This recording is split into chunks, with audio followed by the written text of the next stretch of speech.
vídeo de hoje do canal vamos falar aí das últimas. São Paulo que amanhã tem um jogo contra o Guarani. Mercado, bastidores e muito mais. Então vambora para o vídeo. O Sony é um cara muito bom de números. De quanto tempo não aconteceu o negócio, quanto tempo o time tá assim, quanto tempo o time tá assado. E o Rodrigo Leite Pinheiro fala o seguinte, Vessone, e os números, quando torturados, confessam qualquer coisa. Mas olha só, vocês estão esquecendo que o São Paulo está a 8 jogos sem ganhar. É quase o tempo que o Corinthians só ganha. É quase o número de jogos que o Corinthians só ganha. De fato, se juntar a reta final ruim do São Paulo no ano passado, 3 jogos esse ano, 3 empates. O São Paulo está a 8 jogos sem ganhar. O que, quando a gente olha os números, dá uma certa surpresa. É curioso demais. Eu confesso que eu estou impactado. Eu não lembrava disso. Assim, parece uma bobeira, mas eu não lembrava, né? Quando o Alexandre, que eu esqueci, não consigo falar o sobrenome dele. Gisbrecht. São Paulo for colocar aquela sequência, sei lá, daqui a 5 anos, porque em 2024, 2025 ficou tanto. Aí a gente vai falar, sério? Foi isso mesmo? Eu não lembro desse período, porque fica passando meio, ainda mais fechando 24, começando 25, mas é bem impactante mesmo. Ele tem razão, quase 10 jogos é um número alto mesmo. Bom, e o Zubeldia se incomodou com isso, né, na coletiva, na entrevista que ele deu lá. Ele desceu ali a ripa nesse final de temporada do ano passado do São Paulo, né, Arnaldo? Sim, acho que ali o time largou mesmo. Perdeu os últimos 3 jogos por 2-1, daquele jeito. Aliás, o último jogo que perdeu pro Botafogo foi uma brincadeira, que era o jogo do título, né? Não jogou mal e o Jandrei deu o gol na última bola do jogo. Agora, eu acho que assim como é muito cômodo emendar uma série de uma temporada para outra, é muito cômodo emendar uma série de negativos de uma temporada para outra. Não tem nada a ver esse início com o final do ano passado. O São Paulo jogou contra Cruzeiro e Flamengo. E agora Botafogo fora com esse time aí. Né? Eu acho 3 empates para os 3 primeiros jogos do São Paulo nessa temporada ótimos em termos de resultado. Ótimos. Acima da expectativa. Vou repetir. Ótimos. Agora, a partir do jogo com o Guarani e tal, é outra coisa. O time está inteiro. Agora vamos ver como é que fica. Né? Mas aí é um pouco demais, né? É um pouquinho demais. É o William. E quer trazer o Verón. O Zubeldia é inimigo da base. Eu acho a contratação do Verón um pouco. Ele é bem diferente, né? O Verón do William. Eu acho que o Verón é um jogador que joga nas 3 posições, jogador mais artilheiro que o William. Mas eu não traria ninguém para o ataque, não. Algum dos jogadores da base, o William também caiu bastante, vamos combinar, né? Tipo, natural, é irregular, né? Esse início. Mas eu apostaria que um deles, para mim, sobretudo o Ferreira, que ainda não teve grandes chances, seria o cara que pode ajudar. O Vessone falou da base, vamos falar da Copinha. O Corinthians tem 11 títulos, o São Paulo tem 4, é o segundo maior vencedor, o Corinthians é o maior vencedor. Nas 4 conquistas do São Paulo, quase todo mundo vingou. Isso é uma coisa interessante, não é a coisa do Corinthians, porque o Corinthians ganhou tanto, que não tinha sempre bons times. Os 4 times do São Paulo eram bons mesmo para ganhar a Copinha.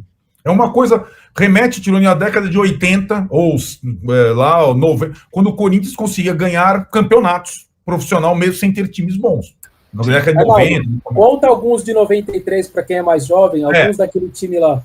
93, Rogério Ceni, Caio, Jameli, KT, Pereira, que depois jogou, Mona, Pavão, né? Todo mundo. Aí o segundo foi 2000, Júlio Batista, Fábio Simplício, Jean zagueiro, o Kaká era reserva, ainda era moleque, não jogou essa Copa São Paulo, mas fazia parte do grupo.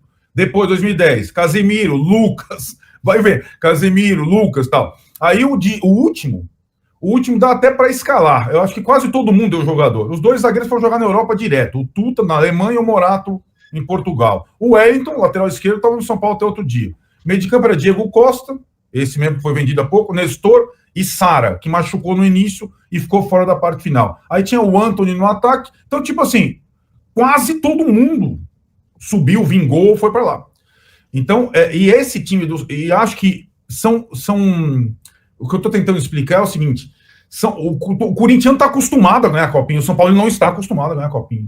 Verdade. E acho que o título da Copinha pode dar uma chancela para esses. E aí eu acho que a vantagem que esses caras teriam se ganhasse a Copinha, o Rian, o Ferreira, o Alves, é talvez atropelar os jovens que já estão no profissional e não disputar a Copinha, embora tivessem idade. O Henrique, o William Gomes, etc e tal. São Vamos ver Paulo, como é que... No Pacaembu já foi autorizado. O laudo emitido de 20 mil torcedores, né? E eu fico até arrepiado. São Paulo e Corinthians. Afinal, tá São Paulo. Teve o São Paulo e Corinthians brilhou num 4x3, né? Foi uma final bonita de Copa São Paulo. Faz mais de 30 anos isso aí. E claro, né? Todo mundo quer São Paulo e Corinthians e tudo. Mas voltando pro Campeonato Paulista, né? O Zubeldia, a diretoria do São Paulo, tem um quebra-cabeça para montar. Lembrando que o São Paulo tem Libertadores também, né? Então não é só o Paulista, né? Tem o Paulista, tem a Copa São Paulo, tem Libertadores, vai ter Copa do Brasil. Então é um campeonato importante, o Campeonato Paulista, para ele armar o time. E a gente lembra, né, que esse ano, a temporada 2025, ela é toda mais enxuta, né? Porque tem o Super Mundial, que todo mundo vai ter que correr, os campeonatos têm que acabar antes. Então é um quebra-cabeça. Aí metade tá lá em Orlando jogando, a metade pega o avião e volta, metade da comissão técnica fica, metade da comissão técnica volta. Então o São Paulo, mas do jogo de ontem não dá pra falar nada. O Botafogo, só que eu acho que perdeu uma oportunidade de ganhar do São Paulo, né? Porque pegou um São Paulo, como você falou, né? Totalmente Frankenstein, né? Pega um braço de um, perna do outro, cabeça do outro, vai montando o time. Mas o Botafogo deixou de ganhar 3 pontos que, se tivesse no meio do campeonato esse jogo, o São Paulo com certeza estaria mais forte. Sem dúvida. É um jogador que vai ajudar o São Paulo nessa jornada de 2025. Então o jogador passa no primeiro teste, é muito bem visto e vai, claro, depender do Zubeldia. Mas a diretoria entende que ele tem que ser utilizado, tem que ser aproveitado em 2025. Tanto que eu conversei com o Carlos Belmonte, né, que ele deu entrevista lá no de primeira, e quando eu pergunto pro Zubeldia, eu falo, estou encantado com o Rian Francisco. E o Carlos Belmonte fala, olha, eu também estou encantado com muita gente internamente no São Paulo. Então há uma expectativa muito grande e, claro, é o treinador que vai decidir colocar o jogador ou não nesse início de trajetória dele no profissional. Rian Francisco. Com a correria de parque, de um monte de coisa ali, você não consegue tanto gravar os conteúdos, fazer live, mas estamos de volta agora que vai ser um ano abençoado para todo mundo e vai ter live 2 vezes por semana, vídeo todos os dias. Vamos com tudo, tá bom? Bora que aqui não tem enrolações e o assunto desse vídeo é principalmente o Gabriel Veron, que é o grande assunto hoje na mídia são paulina e pro torcedor são paulino.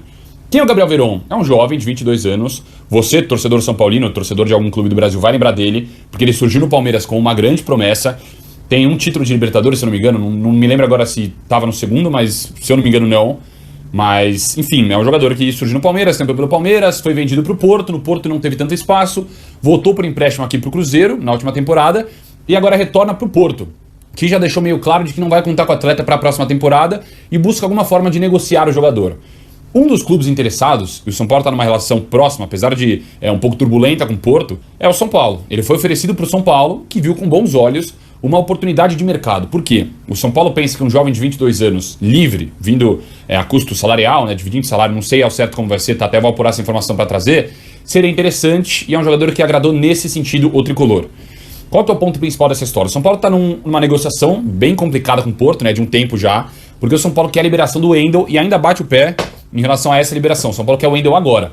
Antes, para o São Paulo ter o Wendel, a negociação envolvia o Moreira também. O Moreira ia para o empréstimo para o Porto, com obrigação de compra no final. Só que essa negociação esfriou total. O Moreira é um cara que está sendo muito bem visto no São Paulo, né? O Moreira, eu já falei, tá? Para mim é um baita lateral, tá? Minha opinião aqui. É um moleque promissor demais, demais. Eu acredito, tá? Que com a parte física bem cuidada, é um cara que se cuida muito. Ele é lateral para estar numa seleção portuguesa, que a seleção portuguesa... Ele é português, né, também, tem dupla nacionalidade. E está sendo muito bem visto nesse início de temporada, um jogador que está sendo utilizado pelo Zubeldia também, e a tendência é que tenha mais oportunidades. Então o São Paulo já praticamente descartou negociar o Moreira nesse momento. O que envolve essa negociação? O Porto quer se liberar do Gabriel Veron, não quer contar com o Gabriel Veron. O São Paulo se interessou nessa situação, numa oportunidade, e o São Paulo bate o pé ainda, envolvendo também essa negociação. Olha o bolo que é, tá? Envolvendo essa negociação, numa vinda antecipada do Wendel. O São Paulo tenta negociar um acordo para que tudo se resolva e o Wendel vem antecipado. Basicamente é isso. Sobre o Gabriel Veron, o que eu posso dizer? Existe sim a conversa. O São Paulo sim se interessou numa possível oportunidade de mercado, e aí não é minha opinião, tá? É o que está sendo dito no São Paulo. Uma oportunidade de mercado, e a negociação existe, pode acontecer. São alguns clubes no Brasil interessados, o Santos também demonstrou interesse, o São Paulo também está em toda essa situação, e bora lá. Qual que é o ponto também principal dessa história? O Gabriel Veron tá aparecendo o número dele, os números na verdade aí para vocês agora, ele jogando pelo Cruzeiro, Campeonato Brasileiro no ano passado, tá aparecendo aí. Cara, são números que no meu ponto de vista não são bons. Não são bons. É um jogador que, pra posição que ele joga ainda, claro que é difícil até explicar, tá? Mas ele é um ponta que joga também às vezes um pouquinho mais recuado. Só que eu não vejo esses números com, nossa, olha, um cara que vai chegar e resolver. Eu, particularmente, nessa função, prefiro dar mais oportunidade pro Ferreira, da base, pra molecada, da base que tá subindo agora muito bem. Dá oportunidade pra essa molecada. Eu não gastaria no Gabriel Veron, nem que seja com salário agora, sabe? Acho que o São Paulo não precisa. O São Paulo tem que focar em outras posições. E tem que ir atrás de outras posições. Eu, particularmente, penso isso. E aí tem outra polêmica que o Gabriel Veron fez, tá aparecendo aí o print pra vocês também certinho, pra eu não passar nenhuma fake news aqui. Mas ele fez um post zoando o São Paulo, né? Um post zoando bastante o São Paulo em relação a uma derrota do São Paulo. Eu não sei ao certo a situação da época, eu vou até colocar escrito aí que eu vou ver o que foi nessa situação. Mas é um cara que, lógico, surgiu na base do Palmeiras. Isso pra mim não é um problema, tá? Porque, pô, um cara que tava no Palmeiras, tá? Assim como o Luciano hoje tá no São Paulo. Se o Luciano for pra um Santos no futuro, como quase aconteceu agora, né? Teve a negociação. Pô, os torcedores sentiam que ia ficar bravo, que é um cara que provocava e tal. São coisas do futebol, né? Eu gosto da provocação do atleta que provoca, mas isso também despertou um pouco de um sentimento de negativo da torcida. Da torcida fala, opa, cara zoando o São Paulo, vai jogar no São Paulo agora? Não. Então é isso. Sobre o Gabriel Veron. São Paulo voltou da Flórida, né? Os jogadores principais, o Zubeldia, treinam hoje e amanhã vão para o jogo contra o Guarani no Morumbi. São Paulo buscando a primeira vitória, lembrando que o São Paulo já tá rodando a temporada passada e essa temporada 8 jogos sem vencer, né? Bastante tempo. Claro que eu acho que não tem nada a ver uma coisa com outra, por exemplo, mas o Corinthians venceu, o Corinthians fez amistoso com o União Barbarense, se não me engano, sei lá, o São Paulo fez amistoso simplesmente com o Flamengo e Cruzeiro, times que vão disputar a ponta do futebol brasileiro. Então, o resultado, e os resultados do ano passado também, né, no momento que o São Paulo garantiu o 6º lugar, meio que abandonou, né, a verdade é essa, abandonou o torneio lá do Brasileirão, pensou nas férias e foi isso, foi aquele final melancólico que a gente já sabe, né? Então, voltando agora pro São Paulo chegou à final da Copinha com 2 gols de pênalti cavadinha do Ryan Francisco. Então, assim, apesar da primeira pressão não ter sido nossa dos garotos da base, acho que tem que dar tempo ao tempo e principalmente usar o Paulista bastante com esses jogadores ainda que estejam cansados aí da Copa São Paulo, vão jogar a final contra provavelmente o Corinthians, né? Sem o Raio Francisco, tomou o 3º amarelo, inacreditável isso. E, bem, vamos ver o que dá, né? Mas São Paulo chegando mais uma final da Copa São Paulo. E agora, torcer para esses meninos aí subirem profissional e brigarem, porque o São Paulo precisa de muitos jogadores de qualidade, principalmente precisa de grana. E jogadores jovens são muito mais caros, né? O vídeo do zagueiro do Palmeiras aí que foi vendido por uma bagatela. Então é isso, o São Paulo se preparando, tentando no mercado aí o Gabriel Veron, na minha opinião, já disse e repito, não vejo graça. Acho que São Paulo tem os jovens aqui da frente para tentar compor aí com Galera, André Silva, Ferreirinha e Eric. O Zubeldia vê necessidade, ok, né? Com que dinheiro o São Paulo vai contratar essa? Eu gostaria de saber, porque o São Paulo não tem dinheiro. E, enquanto isso, o São Paulo também espera a definição Wendel e Porto. Parece que está muito próximo de um acerto, principalmente deve chegar lá para o final do mês de janeiro, daqui uma semaninha. Teremos novidades se vai ser com o Wendel agora, ou se será com o Wendel apenas no meio do ano, né? O Wendel fazendo bastante esforço para que ele possa vir para o São Paulo. Tomara, porque já começa jogando desde o início da temporada, entendendo como é que é o esquema tático do Zubeldia, o que o Zubeldia quer. E o São Paulo tendo 2 laterais esquerdos aí, 3, né? Contando com o Patrick Lança, se você conta com o Patrick Lança, né? E aí fica só a pendência na lateral direita. Tem o Ferrarese, tem o Igor Vinícius e tem o Moreira. O Porto tem interesse no Moreira. Bizarro isso, porque o São Paulo chegou, fez o Moreira lá atrás, na troca pelo Wendel, o Porto não quis, agora o Porto quer de novo. Confusão só. E, bom, vamos aguardar. Não tem grande novidade de mercado a não ser o Wendel e Gabriel Veron. Quem sabe pinte algo pro fim de janela. Mas São Paulo não tem grana, então já compliquei muito, dificultei muito novas contratações. A nível de campo, fica a expectativa quem irá pro jogo contra o Guarani. Porque domingo tem um clássico contra o Corinthians, né? Na verdade são 2 clássicos, se o Corinthians chegando também na final. Sábado pela Copinha e domingo pelo Paulista. Então vai ser um fim de semana arretado pro tricolor São Paulino. Muito jogo São Paulo, quinta, sábado e domingo, pra gente acompanhar. Então é isso, pessoal. Eu sou Marcelo Mazorra do canal Mazorra SPFC. Se você quer ficar nas notícias, nas novidades do São Paulo Futebol Clube, não deixe de se inscrever no canal, ativar o sininho para notificações. Se puder nesse vídeo, como eu sempre peço, deixe aquele likezão, tá ok? Saudações de cores, uma ótima quarta. quarta-feira a todos e valeu!